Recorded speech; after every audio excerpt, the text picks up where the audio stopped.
Baie hartlik welkom, liewe gemeente en liewe vriende. Ek wil u vertel van 'n verhaal wat ek gelees het, hoe dit in die hemel lyk.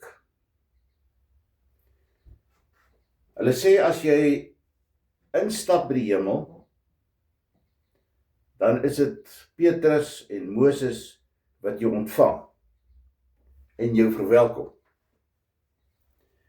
En as jy so 'n bietjie staan en rondkyk, dan sien jy hier in die een hoekie is daar 'n klomp engele wat verskriklik besig is. Hulle maak briewe oop en pakkies en so aan. En as jy nader stap na hulle toe en jy begin vra en kyk daar, dan sien jy dit is als gebedsversoeke. Dis stapels en rakke vol gebedsversoeke. En die gebedsversoeke word nou oopgemaak en netjies bymekaar gesit, en van die engele neem dit dan na God toe. En God lees dit deur. Dan is daar 'n ander hoekie bietjie verder aan, waar noodkrete behandel word. Mense wat uit nood uit as te ware skree en roep na God en smeek dat God moet hoor. En daai gebede word ook versigtig oopgemaak en geleaseer en ook na God toegeneem. God sit op die troon en hy's permanent besig daarmee. Af en toe sal hy opstaan om uit te kyk, hoe gaan dit nog met sy skepping en hoe gaan dit nog met die mense wat hy gemaak het na sy beeld en sy gelykenis. So die een hoek ontvang hulle gebedsversoeke. Die ander hoek is eintlik die hoek waar die noodkrete hanteer word, die dringende, ernstige sake. En die engele sorteer dit uit. Dan is daar 'n ander hoek, bietjie verder aan, waar die dankbaarheidsgebede hanteer word. En dis 'n doodstil hoekie. Daar's net een engel wat daar werk. En hy het nie veel om te doen nie, hy sit eintlik maar rustig agteroor en so af en toe, dan kom daar 'n boodskapie in, miskien 1 of 2 keer 'n dag, maar hy het eintlik nie werk nie. Hy's eintlik verveel. En dis hoe dit lyk, as jy 'n kykie kry in die hemel. Die tragiese ding met hierdie verhaal is, dit lyk vir my daar is bitter min mense wat dankbaar is.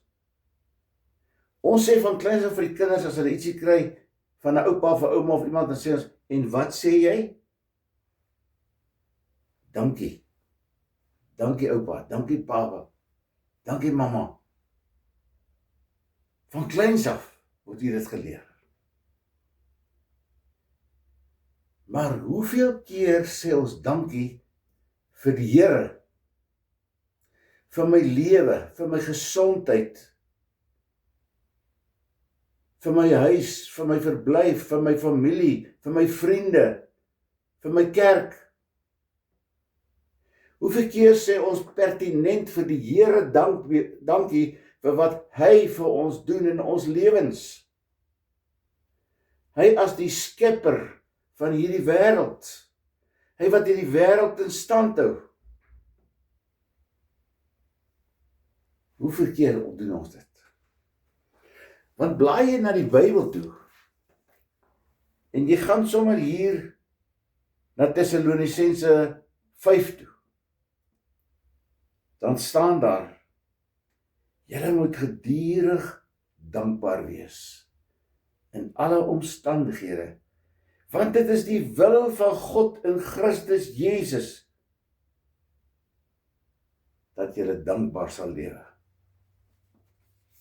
Dis die wil van God.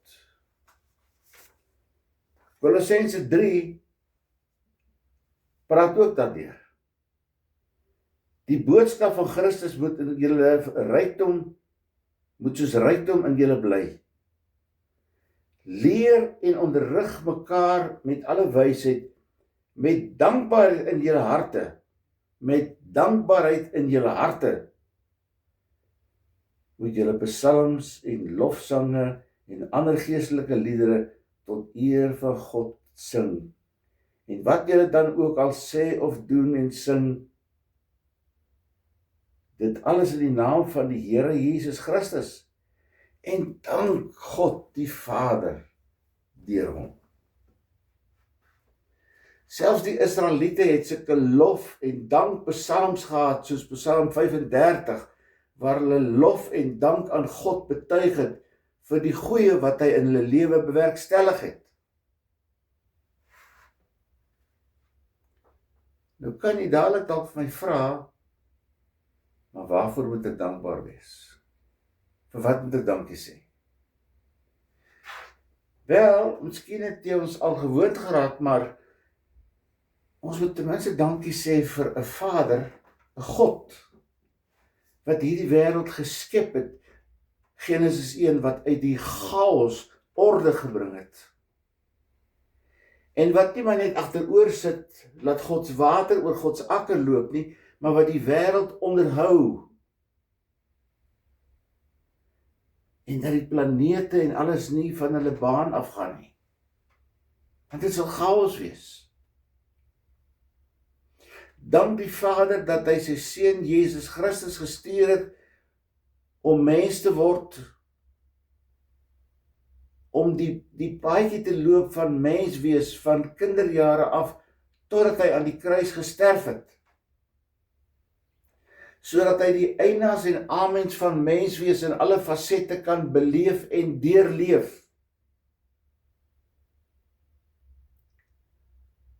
Dankie Jesus dat U gewillig was om vir my aan 'n kruis te sterf, of het ons te gewoond geraak dan? Besef ons wat se intense lyding het hy deurgegaan, terwille van my en jou. Dat hy gevra het aan die kruis, Vader, vergeef hulle, want hulle weet nie wat hulle doen nie. Dat hy die een is wat die pad na die hemel toe vir ons oopgemaak het, want hy sê in Johannes 14, ek is die weg, die waarheid en die lewe. Niemand gaan na die Vader behalwe deur Jesus nie. Hy is die enigste sleutel wat die deur gaan oopsluit by die hemelpoorte. Hy is die een wat jou gaan verwelkom. Dankie dat hy ons nie alleen gelos het nie. Johannes 14, Johannes 16 vers 7, maar dat hy vir ons die Heilige Gees, die Parakletos, die advokaat gegee het, om ons aan te moedig, om vir ons geloof te laat behou, om ons te oortuig van sonde, geregtigheid en oordeel, om ons bewus te maak daarvan dat ons moet dankie sê. Dankie o Gees van God, dat U in en deur my werk en deur die swart letters op hierdie bladsye van die Bybel deur my oë gelees kan word en dat dit in my hart kan vassteek. Dat die Gees as te ware hierdie posbriewe vervoer van hier na die hemel. En dit word gesorteer in die afdeling van versoeke, dringende versoeke, en hier en daar dankgebede. En selfs hy moet seker maar 'n traan stort as hy sien, hier is vragtebriewe van klaaggebede, van vraaggebede, van smeekgebede, maar 2 of 3 dankgebede. Dankie vir die Heilige Gees wat op Pinksterdag uitgestort is, dat die mense in verskillende tale kan praat en dat die evangelie versprei kon word na alle volke en alle tale en alle nasies. Dankie dat die Heilige Gees die een is wat vir my en jou hier in ons koppe en ons harte oortuig Om die Here te dien is die beste, die heel beste.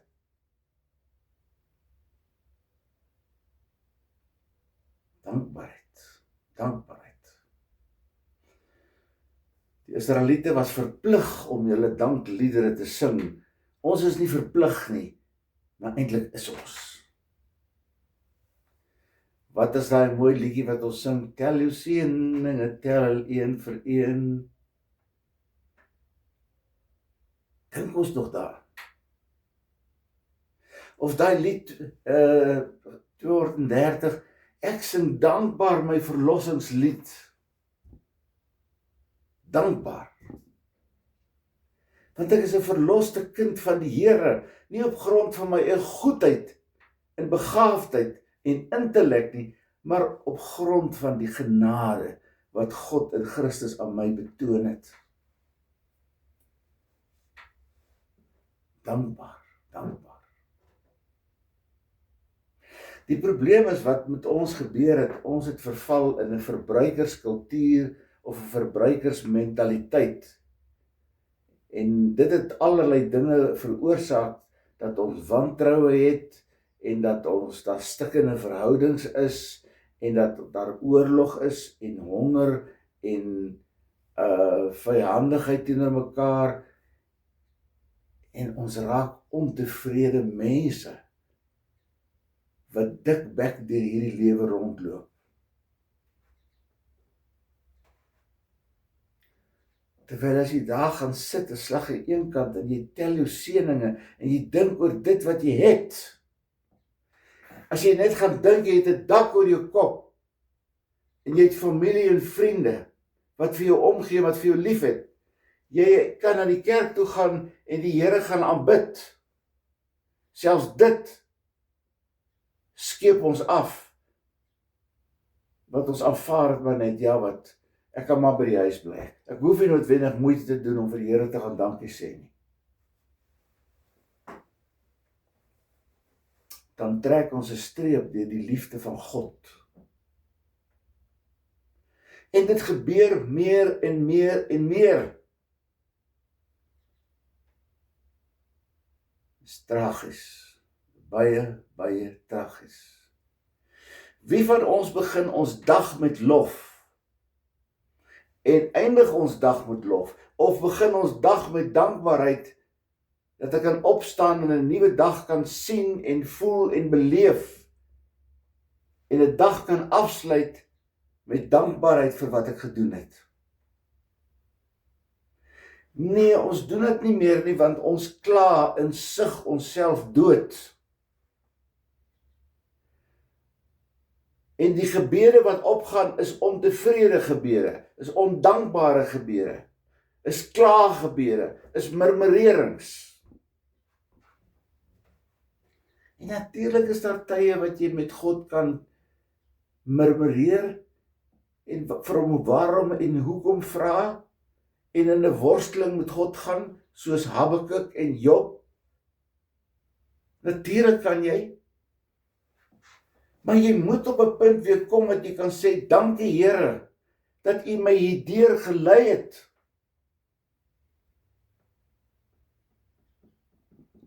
Maar dankbaarheid het van ons lippe verdwyn. Navorsing wat gedoen is deur Patrick Smith en ander, het bevind dat dankbare mense gelukkiger mense is as ondankbare mense. Dis logies. Jy hoef eintlik nie navorsing te doen nie. Dis eenvoudig 'n no-brainer. Waarvoor sê ek dankie? Vir die verlossing van Jesus. Want ek en jy dit nie verdien nie. Hoegenaamd nie.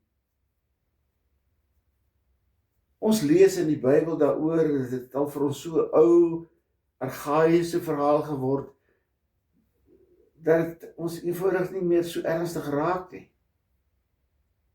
Maar gaan sit bietjie en dink die intensheid van die lyding van Jesus. Hy het aarde toe gekom wat hy nooit veronderstel was om te doen nie. Hy het 'n mens kom word, terwille van jou en my. Sê dankie vir jou geloof, wat Efesiërs 2 vers 8 sê, is 'n gawe, is 'n geskenk, wat God aan jou en aan my gegee het. Ek glo omdat God my hierdie gawe gegee het, hierdie geskenk gegee het. Dankie daarvoor, Here. Ek glo in die Heilige Gees, wat by die Vader vir my intree, wat my posstukke opvat hemel toe, my gebedsversoeke, wat my ook nou hopelik sal oortuig dat ek dankbaarheid nodig het, om vir die drie-enige God te sê, dankie, dankie, dankie. Jou lewe is ook 'n gawe wat jy van die Here ontvang het. En almal se lewe is nie ewe maklik nie. Jy kan oor die muur loer en sien, dit gaan baie sleg met 'n buurman of 'n buurvrou, en jy en ek kan iets aan doen. Maar dit is makliker om jou gesig weg te draai. Dit is makliker. Maar dit is nie reg nie.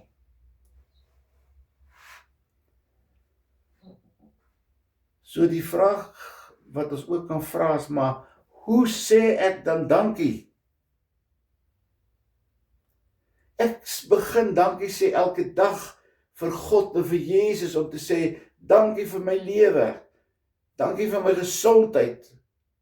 Alles is nie 100% nie, maar dit wat ek het, sê ek vir u baie dankie. Dankie, Here.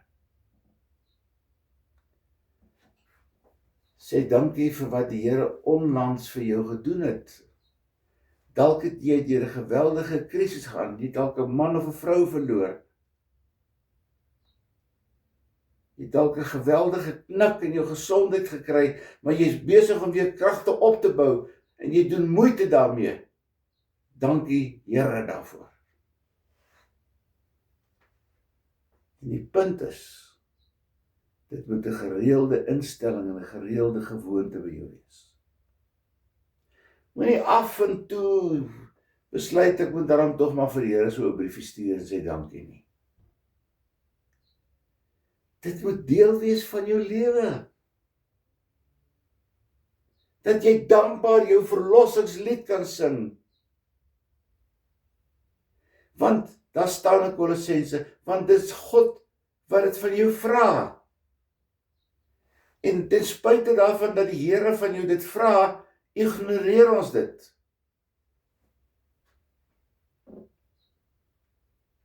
Jy kan dankie sê om ander mense te dien. Wat gaan dit nou van jou vra om iemand wat nie 'n motor het nie gou net winkel toe te vat? Om iemand gou hospitaal toe te vat, te besoek. Dis dankie sê tye daai. Nee, ons is te besig. Nee, ons het ons eie goed. Ons vermoei ons nie met mense nie. Elkeen snork maar aan op sy eie manier. Jy kan dankie sê om vrede te maak tussen jou en jou buurman of jou en jou man en vrou. Hoeveel mense lewe nie in onvrede nie? Hoeveel mense is nie daarop uit om mekaar seer te maak en kwaad te maak nie? En dan kan ons nie sê, ek is jammer nie.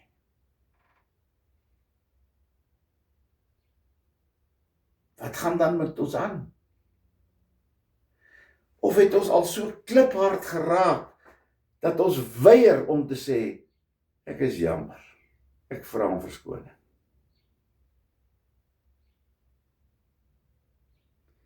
Want deur sulke dinge te doen, laat jy die vingerafdrukke van dankbaarheid op ander mense se lewens. Ek wil 'n laaste ding sê oor dankbaarheid. Moenie my verkwalik nie. Maar ek doen dit omdat dit in die Bybel staan en omdat dit swaar ook op my hart druk.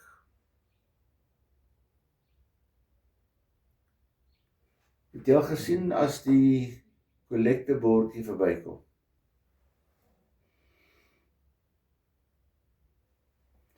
Die kleinste stukkie geld wat ons in ons sak kan kry, sit ons diep in die sakkie dat niemand sien, dis 'n R5 nie. Mense, is dit die manier waarop ons vir die Here dankie sê?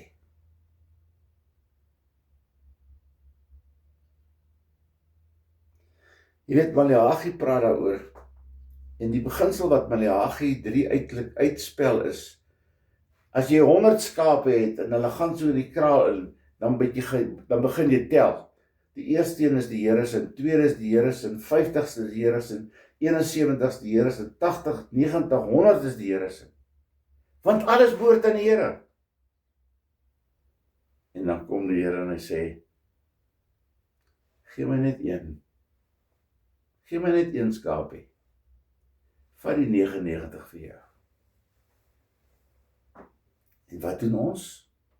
Nee. Dan verloor ek te veel.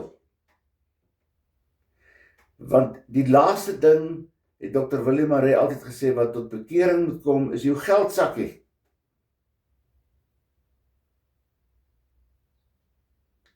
Maar ons klou krampagtig vas daaraan. Ons sukkel om 'n oop hand te ontwikkel, om te gee vir mense. Ek praat nie daarvoor om te gee vir die dominee nie. Ek praat daarvoor om te gee omdat jy vir die Here dankie sê, dat jy geld het, dat jy werk het, dat jy pensioen het.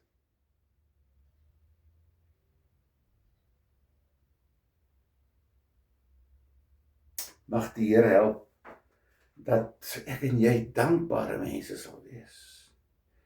En neem nou sommer 'n besluit, hoe jy jou dankbaarheid gaan betoon asseblief. Anders is hierdie preek ook by die een oor in en die ander oor uit. Dan is jy hardhorend. Here, dankie dat U uit dankbaarheid aarde toe gekom het, om te kom bewys hoe lief het U die mense, al moes U die Via Dolorosa loop en aan die kruis gaan sterf, en al moes U daar bid, Vader, vergeef hierdie mense, hulle weet nie wat hulle doen nie. Hulle weet nie.